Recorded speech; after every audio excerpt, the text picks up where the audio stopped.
Hey, you guys, you just entered a safe space for the mind, heart, and soul. Welcome to Meet Me Mentally, a space where we heal out loud. I'm your host, Amber, and together we'll unpack the unspoken. No filters, no shame, just truth, healing, and love. Let's get into it.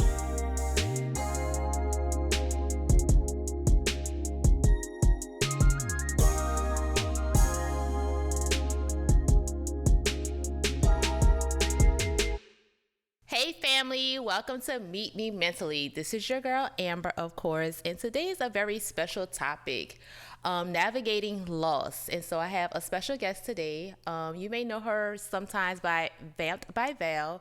Others may know her by Valerie White. Recently, maybe about 2 months ago, August 6th, Valerie experienced a serious loss, and I will let her speak towards that loss.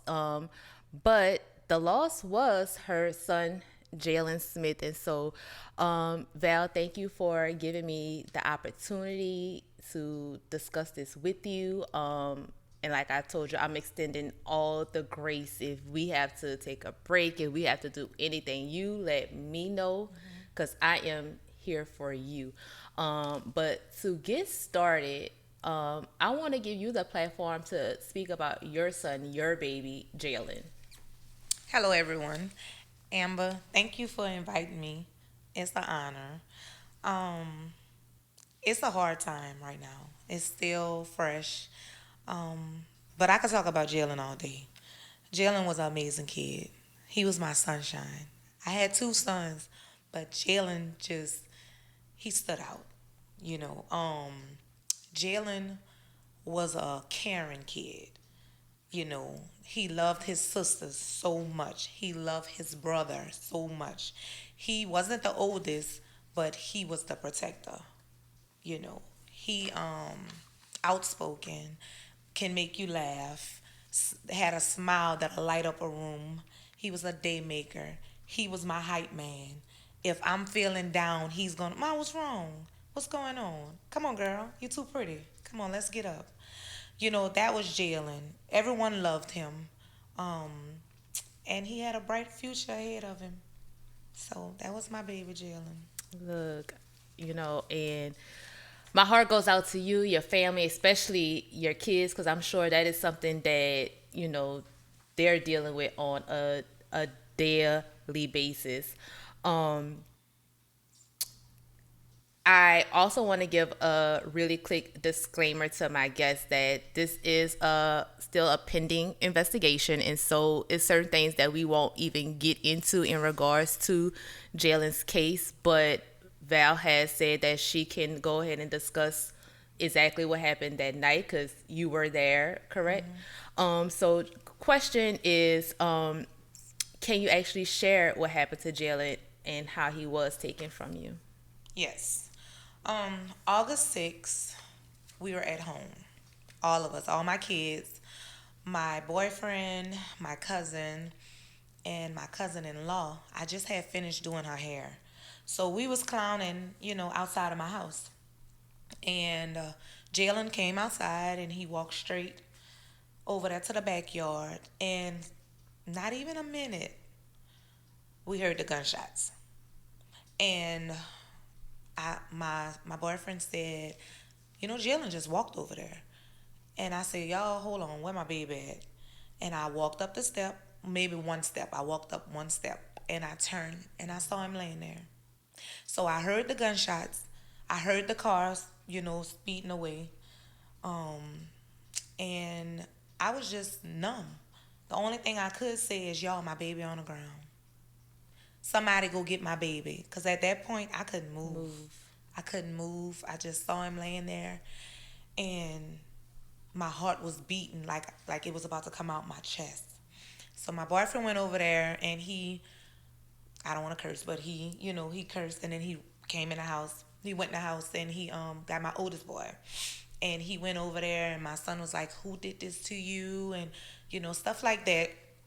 So then I was able to walk in my shop and I just started praying, God, I know you can fix anything. Please allow my child to be alive, but it was his time. So the hardest part of that was hearing that his heart stopped beating in my yard. So he died in my backyard. They shocked him 3 times and they couldn't shock him anymore. So we all waiting at the hospital. They didn't tell us anything. We thinking, oh, they brought him to the hospital. They're gonna fix on him. Whatever, whatever. But in my mind, I'm looking for a helicopter, and I'm like, if he's okay, I'm gonna see a helicopter come. Because they'll probably send him to a trauma center. Yes. So I didn't see it. We all out there, we're praying, and then they called for us. And my oldest boy, my mom, we went in the room, and they told me that they worked on him for 30 minutes outside my house. When they picked him up and put him in an ambulance, his heart stopped beating. They shocked him 3 times, and they had to bring him to the hospital to pronounce him dead. And, my mom started crying and my son started crying. And I was just like, wait, y'all. So you telling me my son dead? And he was like, I'm sorry. So it didn't hit me until I went outside. I went outside and they say I blacked out a few times. But, yeah, it was real. I mean, I can only imagine. And prior to us recording, I was just telling you that I can empathize with you. I don't know what you're going through, but you just sitting here and being able to just tell that just now, girl, I am admiring your strength right now. Like I got chills just just sitting here listening to you being able to recant that story because I don't know. I mean, it don't even have to be my child. I think I would have really freaked out. And even being able to tell that story, I would be, not doing right.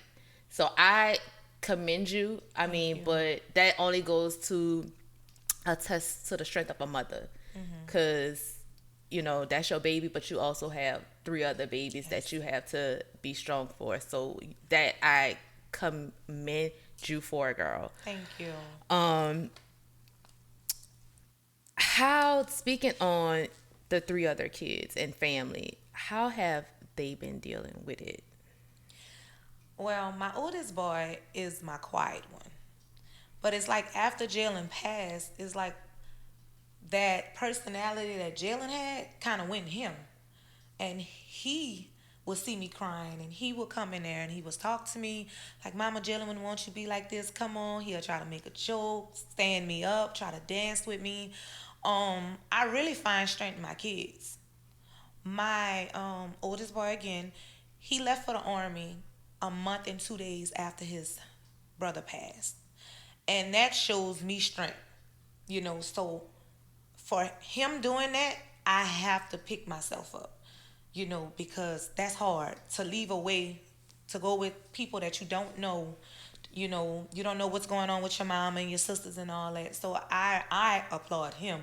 So that's where I get my strength from. My oldest boy, Jakai. And my 10-year-old, she haven't cried since. She holds everything in. She's quiet around the house. But she's a straight A student. She's keeping her grades up. She won the lead role in Simba. I mean the Lion King, she's Simba. Student council, she's focused. I pray with them at night. I pray with them before school. We pray for Jaylen, we pray for Jakai. So that's where my strength come from. Now that 4-year-old, Harley. Harley is so smart and she's processing it. And we walk outside. Hey Jaylen, my brother in the sky. I love that. She'll see a bird and I saw a red cardinal. So I say, oh my God, that's Jaylen, y'all. This is Harley. So Jaylen's a bird? I say Jaylen is all things around us, baby. He's so, it's times where she make me smile and laugh, but then it's time where my friends have to come pick me off the ground because she would hold his picture and be like, Jaylen, come back to me. We best friends and, just stuff like that. So That's when I'm weak. But my kids are my strength. But they always have been. I worked so hard for my kids. I had my first child young. I had my first child at 15. And I remember, and we were just laughing because that's how my grandmother's like, I remember Valerie. I went and buy a girl baby gift for her, and she wound up having a boy. Yeah. But just a backstory. We wound up going to high school, but then I wound up leaving Letcher, so that's how we vaguely know each other. But I am just knowing that your kids are still striving. Once again, I think that still goes to show the type of mother that you are. Because I know that there are stories where mothers just shut down and the kids are like trying to still have something to grab to or gravitate to. Since this, have you or the kids, talk to therapists, or have you considered therapy, or you're just like, I'm gonna lean on the word of God, which we should do that regardless, but it's just, have you ever thought about the therapy or the kids going to therapy? Because I know you said your daughter is performing in the Lion King, her grades are still good. What's her outlet? What's the 4-year-old's outlet to kind of just be able to, I guess, understand and be able to verbalize? So you have to talk to your kids, and I'm honest with them. So I don't leave nothing out, and I tell them, your brother's in heaven. You won't be able to see him again, and you can always talk to him. He's absent from the body, but he's present with the Lord. So Amen. I talk to him. So I think that's how they don't have to worry, or they don't have to kind of figure it out. We're going to all figure it out together. So, I guess that's what it is. Anytime they want to talk, I'm there for them. I've always been there, active, I've never known for you not to be like the stand-up mom. Like, no. I've never known for you not to be that. Yeah. If I heard anything about Valerie, I knew it was Valerie the mom. Before it was Vamped by Val, I knew it was Valerie the mother. Yeah. Next question.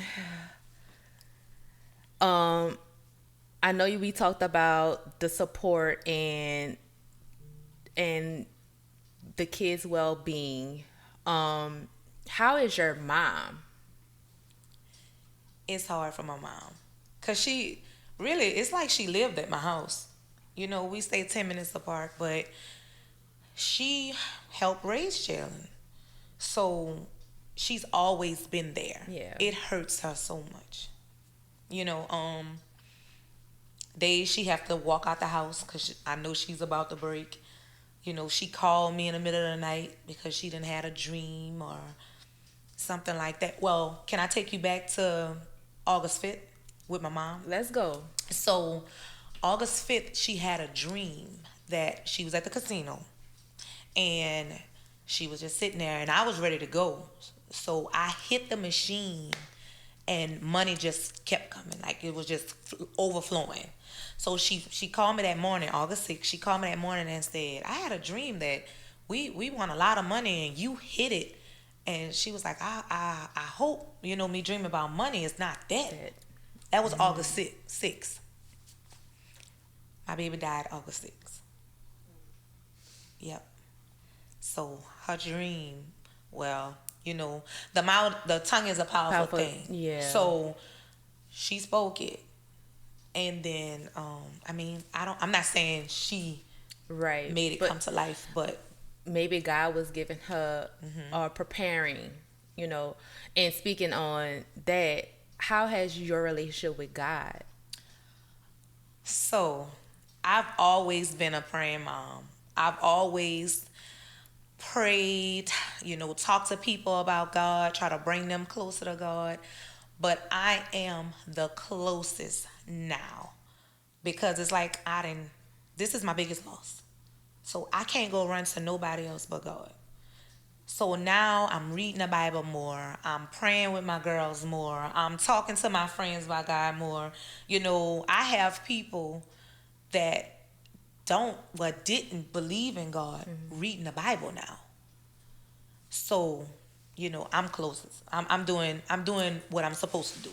And of course, this platform is about mental health and meeting each other mentally, but I also want you to know that I'm big spiritually. So every episode that comes, I am definitely, big on the word, because without him, this is not possible at Yes. all. And so listening to you saying that and listening to how you have brought others to him, in your mind, do you think, of course, all of our steps are ordered, right? But do you think because Jaylen's time was cut short, was that time just spent for you to be able to be, I want to say, maybe a disciple? Yes. I feel like I was so busy. I'm a mom, number one, but I also was working 3 jobs. I was driving dump trucks, I was doing hair, and I would part time work at a bar. So I'm so busy, and I can, if I can go back, I haven't did that with anyone. Like really, speaking God into their life and stuff like that. So even my son Jaylen, this is what he wanted. He wanted to slow me down. Mama, you're working too much. He would send me little articles with moms passing away because I didn't work so much. So I stopped driving the trucks. I wasn't working at the bar as much.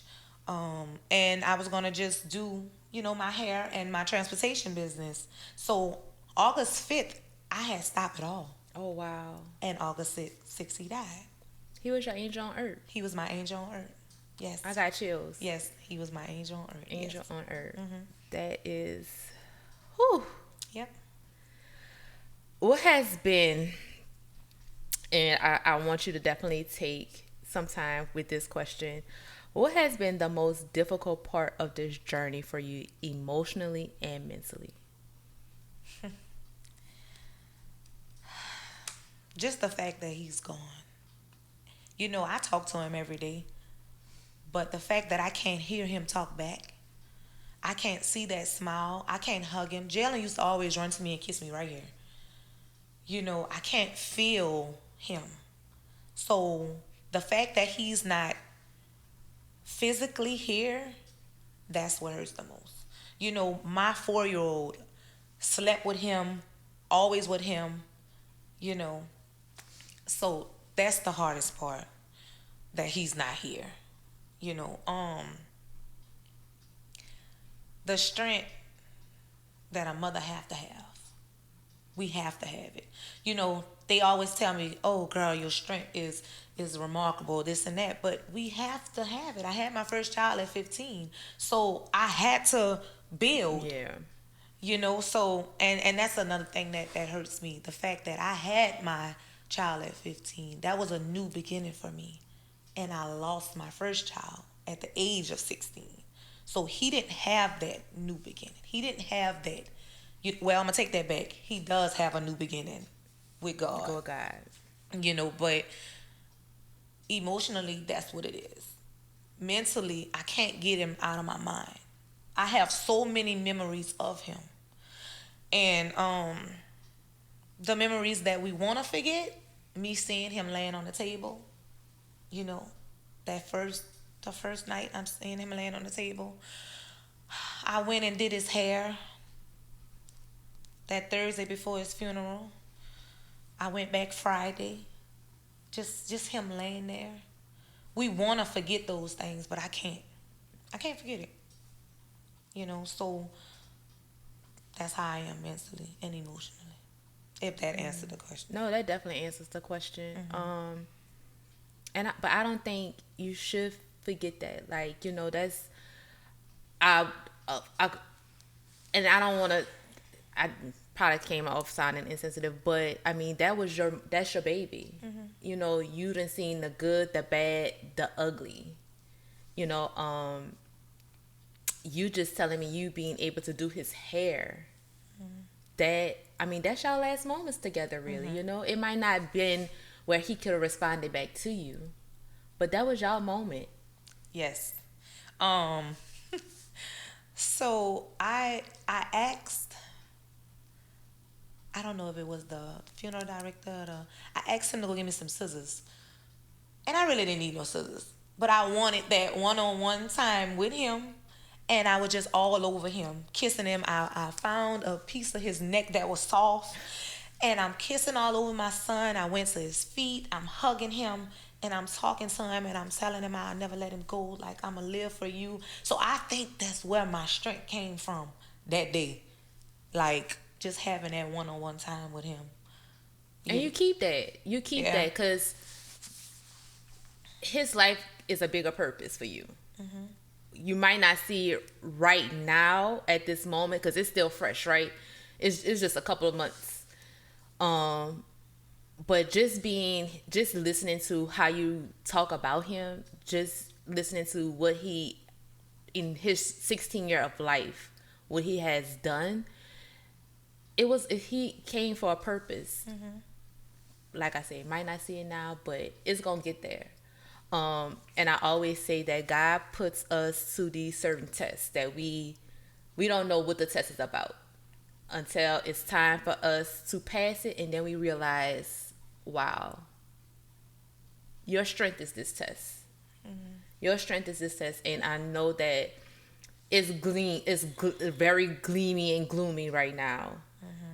But the sun gonna shine, and we was just having that conversation about grief and how grief come in stages. And I was talking to you about my grandfather when he passed. It took me a really long time to accept it, and after acceptance, it became some anger, it became some sadness.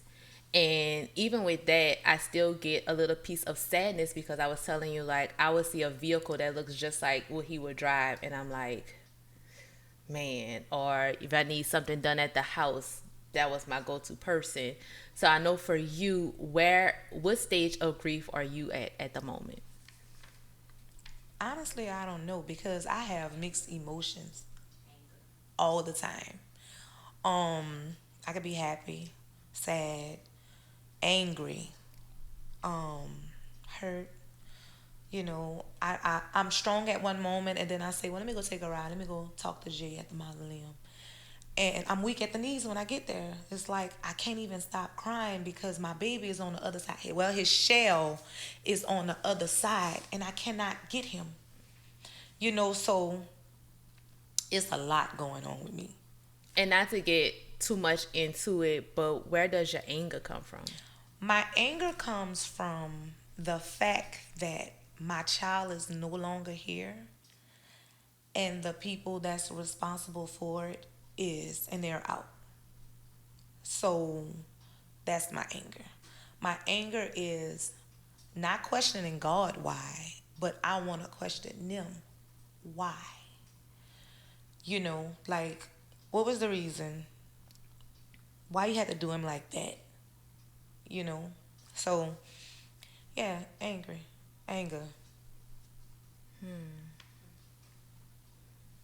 Yeah, I mean, that's powerful within itself because knowing that they are still out and you still have to carry that strength. That's just, once again, it's no words for me to be able to say how commendable that is, because I think for me, I would be breaking down. Like,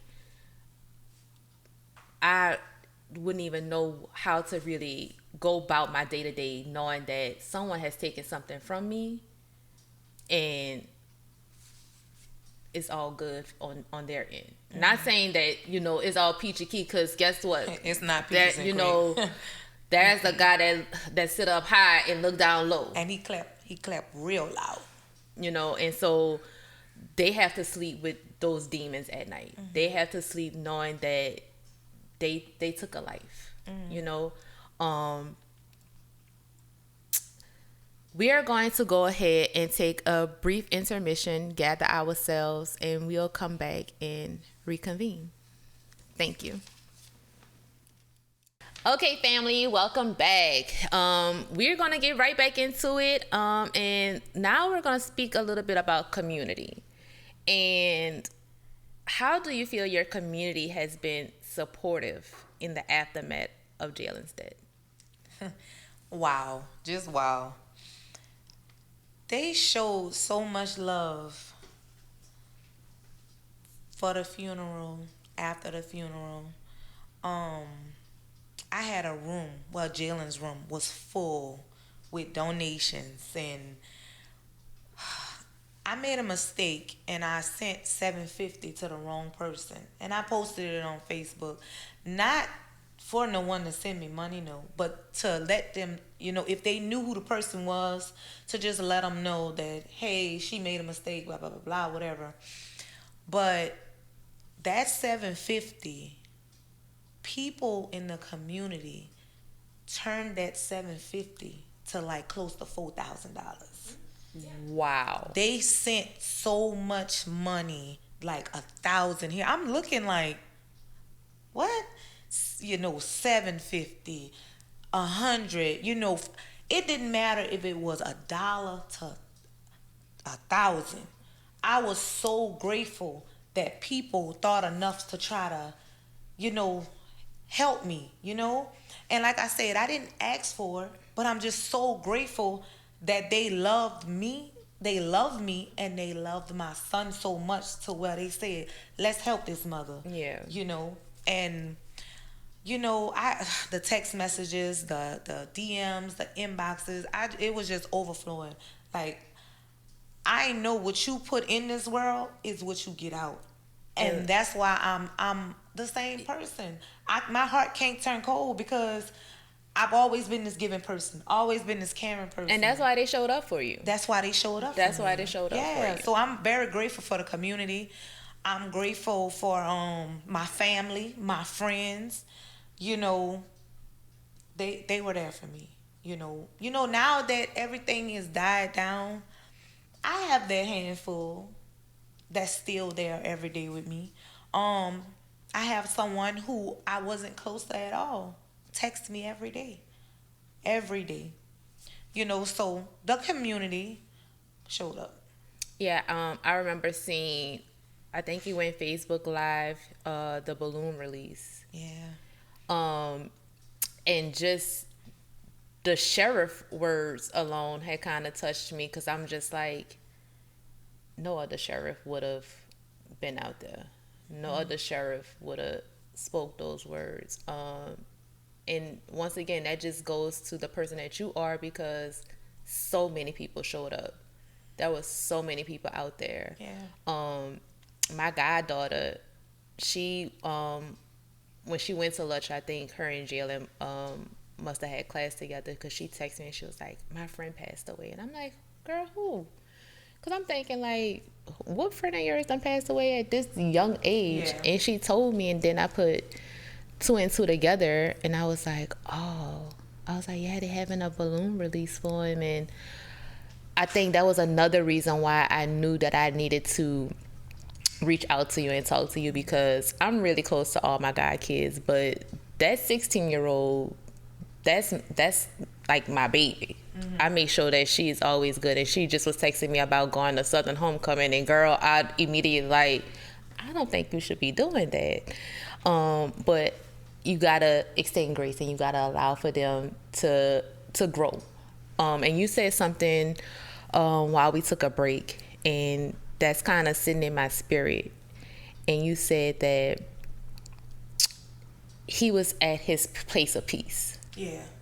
Can you elaborate more on what it was that you had said? So when I said that, I meant Jaylen didn't go to trouble. Trouble came to him. He died in his backyard. Soon as he walked out there, because we were standing out there, it was just an ambush, boom.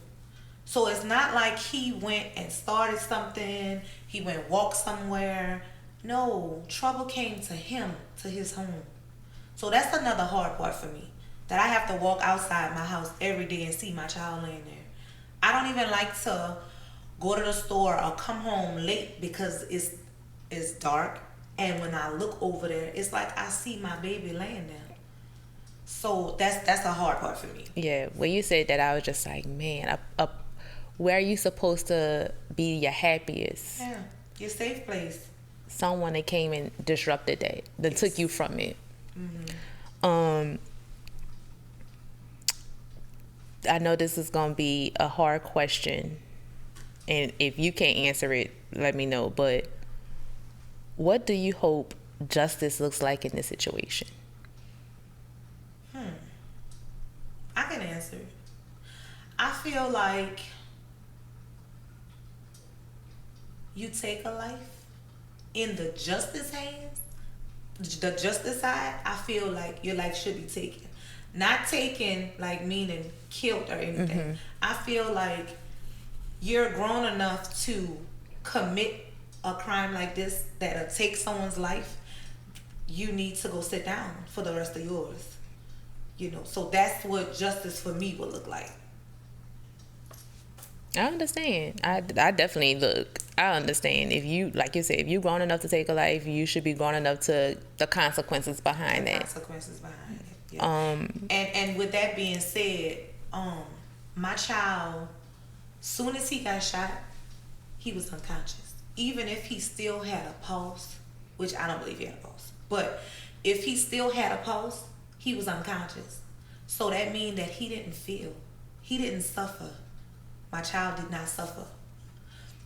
However, these young kids that are making decisions to do things like this, and they have to go sit behind bars where they tell you what to do, tell you when you could eat, deal with people having to be the unthought about, the things that happen to kids in jail, that's suffering. And I really feel like they're going to suffer in the worst way. My child didn't suffer. So that's what I feel like is going to happen. Whew. And that's serious because, like you said, he didn't suffer, but now you're going to be put in a situation where, especially if you're sitting down for life, right? Yeah. Your life is gone. But not only is your life gone, there are so many things that happen that they don't understand behind bars. Yes, yes. Especially young kids. That you're not really fit for that. To be honest with you, that was one of my biggest fears for both of my boys. That I didn't want them to be behind bars. I did not want that life for them. If you seen, both of my boys are handsome. Beautiful hair. They are handsome. Jaylen was light skinned, curly hair, short. Just use your imagination. Right. What would have happened to my son? So honestly, I feel for the parents. I feel for the parents. They didn't raise their kids like that. They didn't know kids was going to do anything like that. That's just like if Jaylen would have did something. Right. If the shoe was on the other foot. The type of parent that I am, we're not about to sit here and I'm going to keep you here like you didn't do this. Come on. You made that decision. Come on, let's go take a walk. You got to lay in the bed. You're going to have to lay in this that you did. So that's the parent that I am. I don't uphold my kids. Never did. So... And another thing that I feel that I would have did as the parent, even if you didn't want to hear nothing from me, I'm sorry that you're going through this. I'm sorry that my child that I didn't raise like this, I'm sorry that he did this to you. He stole something from you. That's the parent that I am. I didn't get that. But it's okay because, we already said there's a God that sits up high and looks down low. There's a God. If you could speak directly You just kind of did, but if you could speak directly to other families who may be dealing with the similar tragedies, what would you want them to know? The families that are dealing with similar tragedies, as well as the family that may have been family members of those committed the tragedies. Mm-hmm. For the families that's going through it, I'm fresh, but you have to keep going for them. You're going to cry, bottom line. Everybody tell you to pray. That's something that should be instilled in you anyway. Yeah. Pray, pray, pray. That's how you're going to get through it. For the parents that their kid did something like this, your child and yourself gonna have to deal with God. I mean, it's okay to reach out and say, I'm sorry. Even though that's not gonna bring the child back. But it's okay to be open enough, because we're gonna go back to my situation. We're talking about people that done sat in my chair. People that I done hung out with. Yes. So I guess it's all on the person. But again, I don't fault them. I don't fault them for what their children have done. So. Wow. But I will tell you, if you're dealing with something like this, or if it haven't happened, you have to have things in order.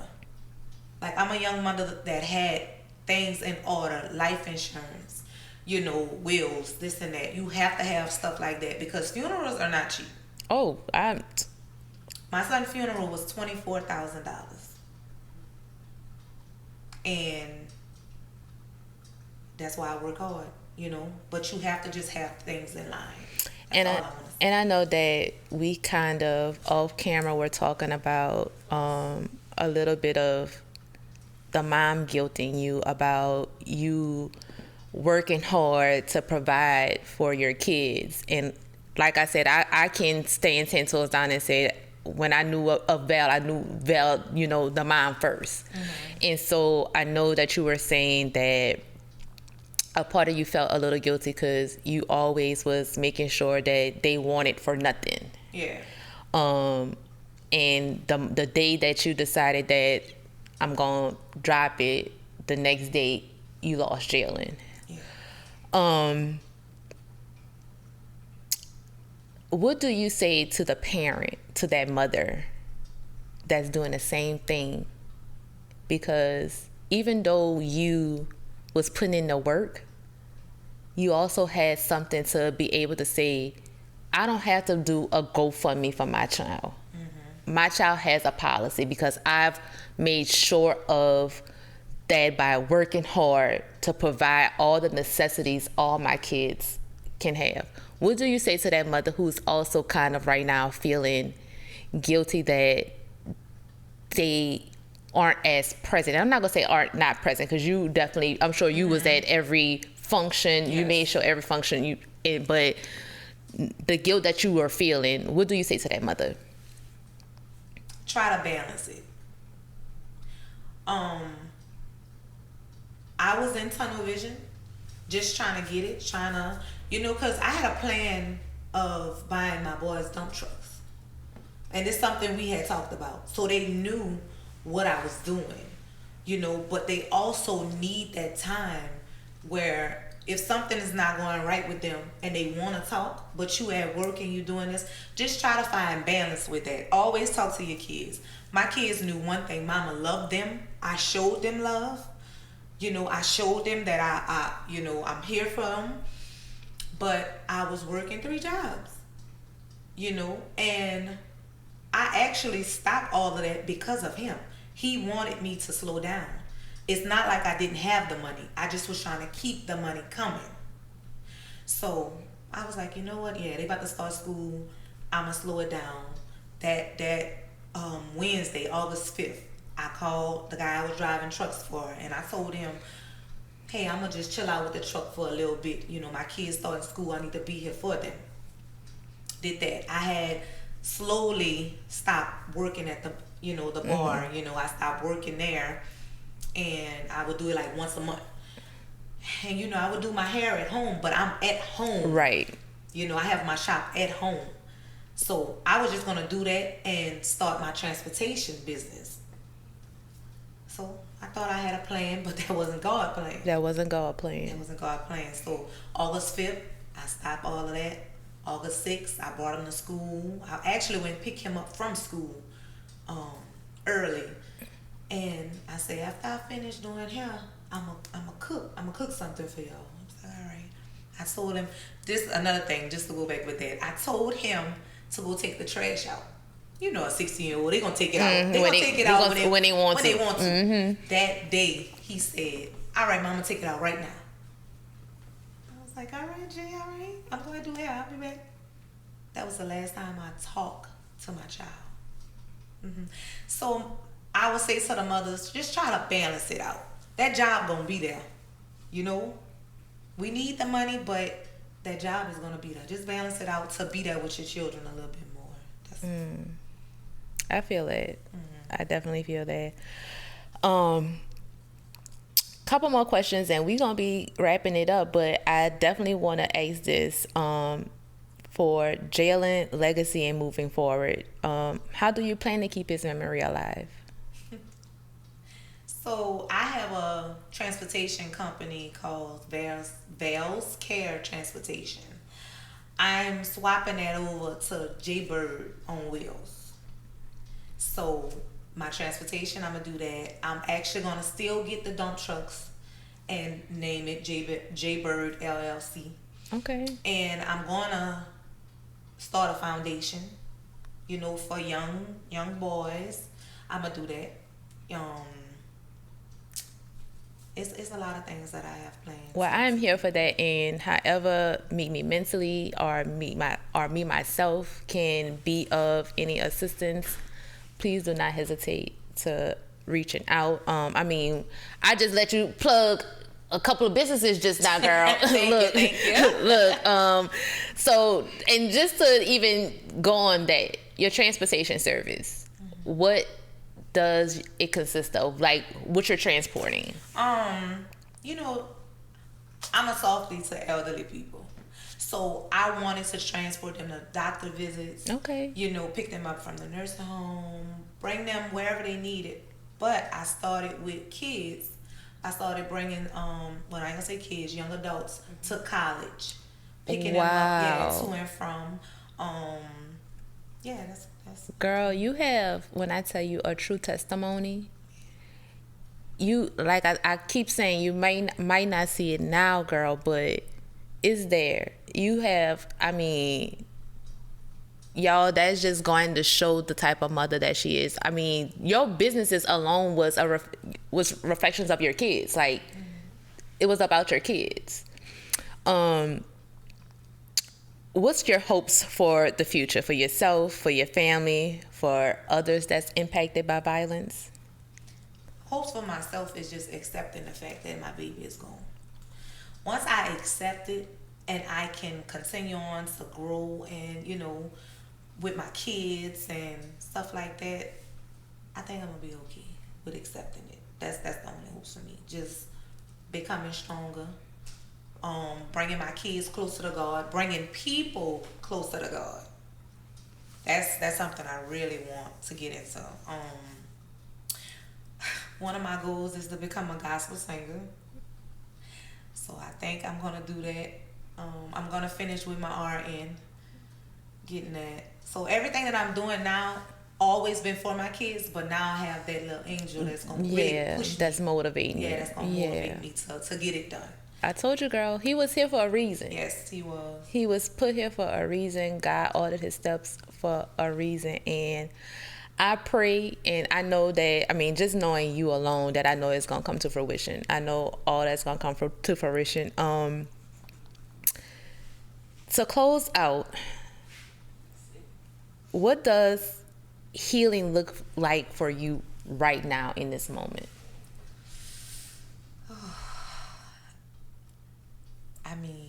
Healing. Just waking up every day, thanking the Lord, praying with my girls, being there for them,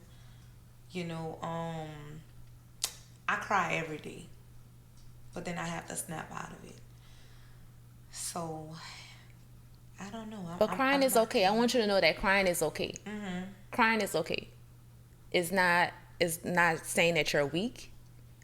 In my mind and in my heart, it's showing that strength. Cause you can cry and then you saying you shaking right back and being the mother that you are. So let the tears out, girl. Yeah. Let them tears out. Cause if you don't, it'll snowball. Yeah. It'll snowball. Um, is there a message you would like to leave with listeners who may also be grieving, or who want to better support families like yours? I know you said the community was big, Yes. in your support, but what do you have for families? Don't be afraid to talk. So many people that grieve, they don't want to talk about it. I actually find strength in talking about it. So I would say talk, go to a therapist because that is on a list for me to do with my girls, with my son, my mother, all of us. We're going to get with a therapist and talk, like talk it out. And don't hold it all in. If you have to cry, cry. Don't let no one tell you not to cry Or how to grieve? or how to grieve. Because there's no expiration date on grief, y'all. No, if you have to cry for 20 years, cry for 20 years because that was a part of you. Your child or losing someone, that's very close. I would like to say something for the younger generation. I want them to be aware. Trust is big, and you cannot put your trust. The only one that you can put your trust in is God. You know, like jealousy is jealousy will kill. That's what I'm saying. So don't trust everyone. Yeah, I feel you. I typically ask my guests at the end of every episode, if you can have a message to the younger you, what would it be? Be your own person. Be your own person. Just because your family is into something or your friends is into something, you don't have to be into it. Have your own mind. And again, with trust. Know who you're trusting. Know who you can confide in. Know just know you. So that's all I can say. Just be your own person. Well, I do have to say thank you so much for giving me this opportunity. I'm not sure if I'm the first person to sit here and interview you, but I just want to say thank you. I want to say that I am, I text you, and one thing, the first time I text you, I was like, I'm keeping you in my prayers.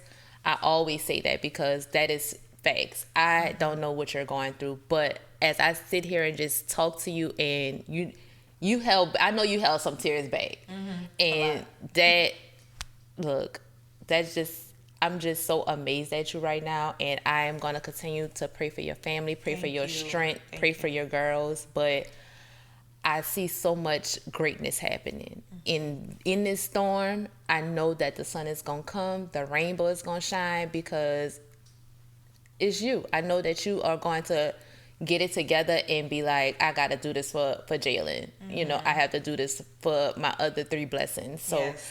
Thank you once again. You're welcome. You are in my prayers, girl. Thank you. You are in my prayers. And I do have something for you, if you don't mind getting it for me. It's just a little token of my appreciation for you doing this.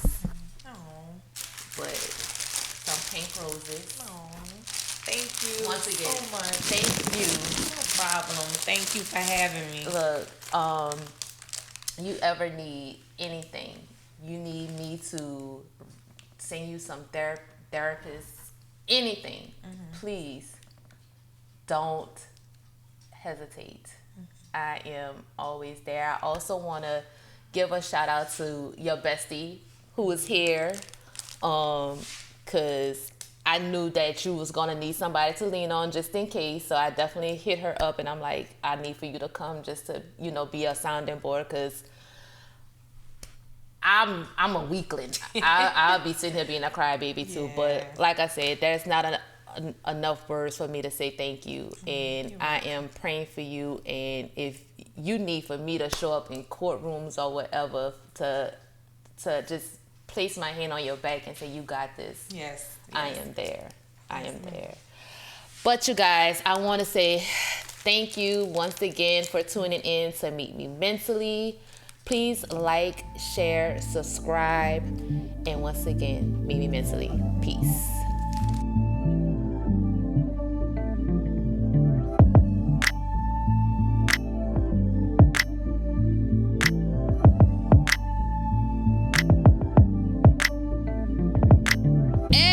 Thank you for tuning in to Meet Me Mentally. Be sure to subscribe, leave a review, and share with someone who needs this. Until next time, protect your peace and meet yourself where you are.